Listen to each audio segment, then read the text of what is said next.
তোমার মতো যুবক সত্য কথাটা স্বীকার করিও, তাকায় দেখো আল্লাহর ভয় নিয়ে চলার কারণে, আলেমের দোয়া থাকার কারণে, মা বাবার দোয়া থাকার কারণে, শিক্ষকের নেক নজর থাকার কারণে তাকাইয়া দেখছো রে বাবা, স্কুলে পড়ে কলেজে পড়ে একবেলার নামাজও ছাড়ে না। নাই? তোরে কি কইলে তোর লাজ হইব বল? দরজা বন্ধ কইরা বাসায় গিয়া নিজের পায়ের জুতা খুলে কপালে বাড়ি দিবি আর বলবি তোর কপালে তো খারাপ কেন? তোর মতো যুবকটা স্কুলে পড়ে নামাজ পড়ে, তুই পারো না কেন? নিজের কপালের নিজের জুতা দিয়ে বাইরে তো যদি একটু লজ্জা হয়। তোমার মতোই যুবক ছেলে স্কুলে পড়ে নামাজ পড়ে, তুমি কেন পারো না বলো বাবা? তোমার মতো যুবক রাস্তায় গাড়ি চালায় নামাজ ছাড়ে না, বলো তুমি কেন পারো না? তোমার মতো যুবক সন্তান জেনারেল লাইনে পড়েছে, জীবনে মাদ্রাসায় যায় নাই, র্যাব আর্মি পুলিশ বিডিআরে চাকরি করে, ডাক্তার প্রফেসর ইঞ্জিনিয়ার, 5 ওয়াক্ত নামাজি নাই, বলো বাবা তুমি কেন পারো না? তোমার মতো বান্দা ব্যবসা করে নামাজ ছাড়ে না, চাকরি করে নামাজ বাদ দেয় না, বলো তুমি কেন পারো না? নদীর মধ্যে মাছ ধরে নামাজ ছাড়ে না, তোমার মতো বান্দা জমিনে কৃষিকাজ করে নামাজ ছাড়ে না, বলো তুমি কেন পারো না? অবশ্যই তোমার কপালে কার যেন অভিশাপ লাগছে, কার যেন বরদোয়া লাগছে, না হয় তোমার চোখে কেন পানি নাই, কেন জানি তোমার উপরে আমার আল্লাহ বেজার। আমি হুজুর হইতে বলছি, হুজুর হইতে বলছি, এর থেকে আর সহজ ভাষায় কেমনে বুঝাবো? তোর মতো যুবকটা স্কুলে পড়ে নামাজ পড়ে, তুই পারো না কেন? এমন অভিশপ্ত কপাল নিয়ে জন্ম নিছো কেন? কার অভিশাপ লাগাইছো কপালে বলো? মানুষ অন্যায় করে শখে শখে, আরে পার্কে গেলে কি জানি মজা, গেছো না কয়েকবার? এবার ফের তওবা কর। মনে শখ লাগছে, নাচ গান দেখবি, দেখছো না জীবনে বহুবা, আর কত? সারা রাত দরজা জানালা বন্ধ করে মোবাইলে সারা রাত জেনা করছো না? চোখের জেনা, কানের জেনা, জবানের জেনা, আর কত? এখনো ফিরবি না? করছো তো, মনে চাইছে নামাজ পড়বি না, পড়ো নাই, আর কত? ঝাল মেটে নাই, মনে বলছে দাড়ি কাটবি, কেটেই ফেলেছো, ঝাল মেটে নাই, এখনো তওবা করবা না? কি ভাবছো আল্লাহর কোরআন মিথ্যা? একটা প্রমাণ দে, আমি এখন দাড়ি কেটে ফেলবো, কোরআন সব আগুন দিয়ে জ্বালায় দিব, যদি প্রমাণ দিতে পারো কোরআন ভুল। আর যদি বলো না হাফিজ ভাই কোরআন ঠিক, সব ঠিক, আপনারাও ঠিক, আমরা ভুল, তো বলবো পা দুটো আগায় দিয়ে আমি নিচে নেমে এসে পায়ে ধরি, আর দাড়ি কেটে রসুলকে কষ্ট দিছি। লাভ কি বল? দাড়ি কাটলে লাভ কি বল? একজনে দাঁড়ায় বলো যে লাভ আছে, কেউ না কাটলে আমি কাটবো, সবাই সাক্ষী,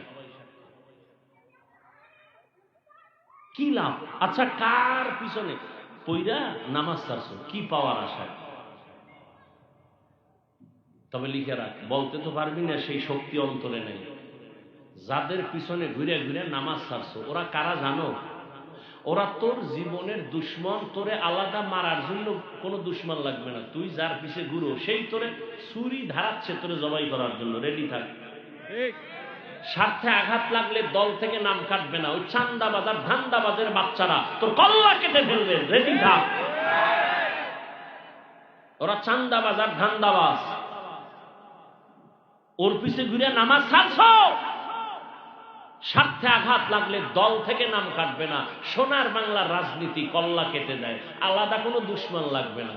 তোর নিজের আপন মানুষ যারা লই এক প্লেটে খাও না, একদিন ভাগে কম পারলি গোপন মিটিং করবে যে ওরে মাইনাস কর, বানায় বলতেছি, গোপন মিটিং চলবে, তোর নিজের দলের লোকেরা মিটিং করবে, ওরে মাইনাস কর। কেন বস? আমার ভাগে কম পড়ছে ওর কারণে, ওরে মাইনাস কর। কেমনে? বলে নদীর ভিতরে নিয়ে যা। এ হয় নাই? যেই পরিমাণ রাগ আসতেছে এই কথার উপরে তোদের জন্য, খালি হুজুর হইয়া বললাম না, এত রাগ আসে যে কোন লজ্জায়, কোন হারাম পায়খানা খাওয়ার লোভে ওই চান্দাবাজের পেছনে ঘুরো, ধান্দাবাজের পেছনে ঘুরো।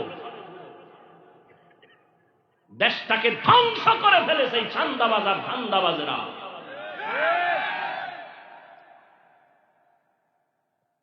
আল্লাহ হেদায়েত দান করুন। ওয়াজে আসলে হুজুর রাজনীতির ওয়াজ করবেন না, রাজনীতি বুঝো কোনো কসু। ওলামায়ে কেরাম যদি রাজনীতির ওয়াজ করে তো সুলাইমান নবীর রাজনীতির কোরআনে বর্ণিত ওয়াজ করবে। ইউসুফ নবী মিশর চালাইছেন, সেই রাজনীতির ওয়াজ করবে কোরআন থেকে। রহমতের নবী মদিনা শাসন করেছেন, আবু বকর ওমরের রাজনীতির বয়ান করবে। চান্দাবাজি আর ধান্দাবাজি বেঈমানি রাজনীতি আলেমরা করে না, বয়ানও করে না। আর যদি কও না কোনোটাই চলবে না, তো রাজনীতির নেতাগোর নাম কেন পোস্টারে আসে আর বক্তব্য কেন ওয়াজের প্যান্ডেলে হয়? তোমার বেলায় কুরু কুরু, হুজুর করলে মাকরু। মসজিদে রাজনীতি চলবে না, সেই মসজিদে কেন ভোট চাও?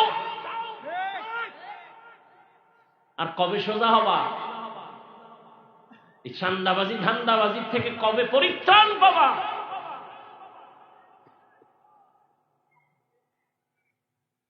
পাবা না, কারণ ওই যে পায়খানা খাইছো ভোটের আগের রাইতে, ওখানে তো ধরা। কিছু মগা আছে বউয়ের কাছে ধরা, ওই যে যৌতুক নামের পায়খানা খাইছে, ওইয়া না খাইয়া বাথরুমে গিয়ে 10 গ্রাম পায়খানা যদি খাইতি আর হোমনা বাজারে গিয়ে হালাল সাবান দিয়ে কুলি করতি, বন্ধ শেষ। আর এই যৌতুকের নামে যারা পায়খানা খাইছো আর ভোটের আগের রাত্রের যারা টাকা খাইছো, জাহান্নামের জুতার বাড়ি ছাড়া তোর বন্ধ যাবে না। এই যারা যৌতুক খায়, যারা যৌতুক দেয়, যারা সহযোগিতা করে, পৃথিবীর নিকৃষ্ট তারা জালেম। ওদের মতো ডাকাত কেউ নেই। ওরা চোর, ওরা ফকিন্নির বাচ্চা, ওরা ছোট লোকের বাচ্চা, ওরা মুসলমানের দুশ্মন, ওরা নারীর দুশ্মন, ওরা দেশের দুশ্মন, ওরা মানবতার দুশ্মন, ওরা রসুলের দুশ্মন। আর কি কইলে লাজ হবে? দুই একটা শিখা।